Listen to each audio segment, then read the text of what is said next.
Hello అండి అందరికీ welcome to our channel అమ్మ హోమ్ ఫుడ్.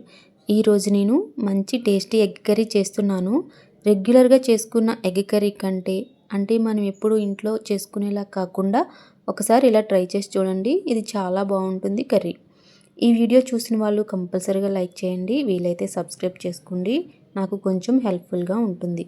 ఈ కర్రీ కోసం 5 మీడియం సైజ్ టమాటోస్ని ఇలా బాయిల్ చేసుకుని చల్లారాక మిక్సీ పట్టుకుని పక్కన పెట్టుకోవాలి.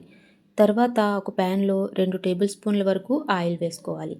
ఇది కాగాక ఓల్ గరం మసాలా ఉంటుంది కదండి, అవన్నీ వేసుకోవాలి. మిరియాలు, జీలకర్ర, చెక్క, లవంగ, ఒక బిర్యానీ ఆకు వేసుకుంటే సరిపోతుంది. ఇవి దోరగా ఫ్రై అయిన తర్వాత 6 మీడియం సైజు ఉల్లిపాయలని కూడా ఇలా ముక్కలుగా కట్ చేసుకుని దోరగా ఫ్రై చేసుకోవాలి. ఇవి బ్రౌనిష్ కలర్లోకి రావాలండి, అప్పుడే కర్రీ టేస్ట్ బాగుంటుంది. ఎందుకంటే మనం టమాటోస్ని యాడ్ చేస్తాం కాబట్టి. తర్వాత అల్లము, వెల్లుల్లి, ఒక పచ్చిమిర్చి పేస్ట్ చేసుకుని ఒక 2 స్పూన్లు వేసుకోవాలి. ఇది కర్రీకి టేస్ట్ బాగుంటుందండి, పచ్చిమిర్చి కూడా వేసుకోవడం వల్ల.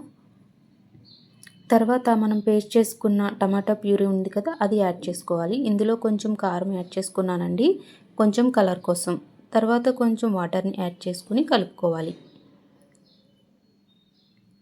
ఇది ఇలా 1 మినిట్ ఉడికించిన తర్వాత అందులోనే 1 స్పూన్ ఉప్పు తగినంత వేసుకోండి, మీ టేస్ట్కి తగినంత.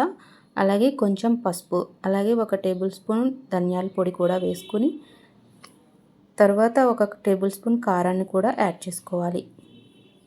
యాడ్ చేసుకుని కలిపిన తర్వాత ఒక 2 నిమిషాలు ఉడికించుకోవాలండి. అప్పుడు ఆయిల్ అంతా పైకి వస్తుంది అన్నమాట.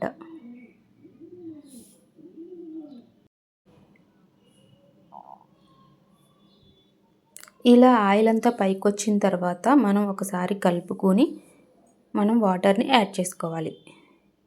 1 గ్లాసున్నర వాటర్ అయితే సరిపోతుందండి. ఈ కర్రీ వాటర్లో ఉడకడం వల్ల టేస్ట్ బాగుంటుంది. గ్లాసున్నర వాటర్ అయితే కంపల్సరీగా యాడ్ చేసుకోవాలి. టమాటోస్ వేసే కర్రీలో ఎప్పుడైనా కూడా వాటర్ ఎక్కువగా ఉంటేనే బాగుంటుందండి. కర్రీ మొత్తం ఉడికి ఇందులోనే 1 స్పూన్ కసూరి మేతి వేసుకొని, అలాగే 1 స్పూన్ గరం మసాలా కూడా యాడ్ చేసుకుని ఒక మరుగొచ్చే వరకు ఉడికించుకోవాలి.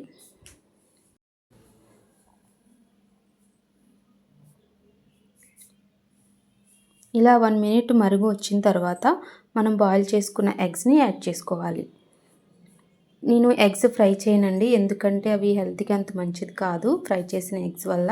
అందుకే నేను డైరెక్ట్గా బాయిల్ చేసిన ఎగ్సే నేను కర్రీస్లో వేస్తాను. ఇలా వేయడం వల్ల ఏంటంటే గ్రేవీ కూడా బాగా పడుతుంది. దానికి ఎగ్స్కి హోల్స్ పెట్టి వేస్తానండి. అలా వేసుకుంటే ఎగ్ కర్రీస్లోనైనా ఎగ్స్ బాగుంటాయి.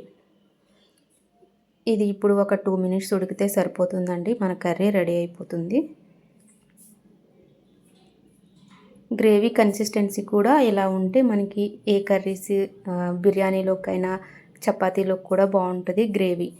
టమాటా ప్యూరీ బాయిల్ చేసి వేసుకున్నాం కాబట్టి దీనిలోనే పైనుంచి కొత్తిమీర వేసుకుంటే మన కర్రీని సర్వ్ చేసేసుకోవడమే. ఈ వీడియో నచ్చితే మీరు కంపల్సరీగా లైక్ చేసి సబ్స్క్రైబ్ చేసుకోండి. థ్యాంక్ యూ ఫర్ వాచింగ్ అండి. Bye bye. నెక్స్ట్ వీడియోలో కలుద్దాం.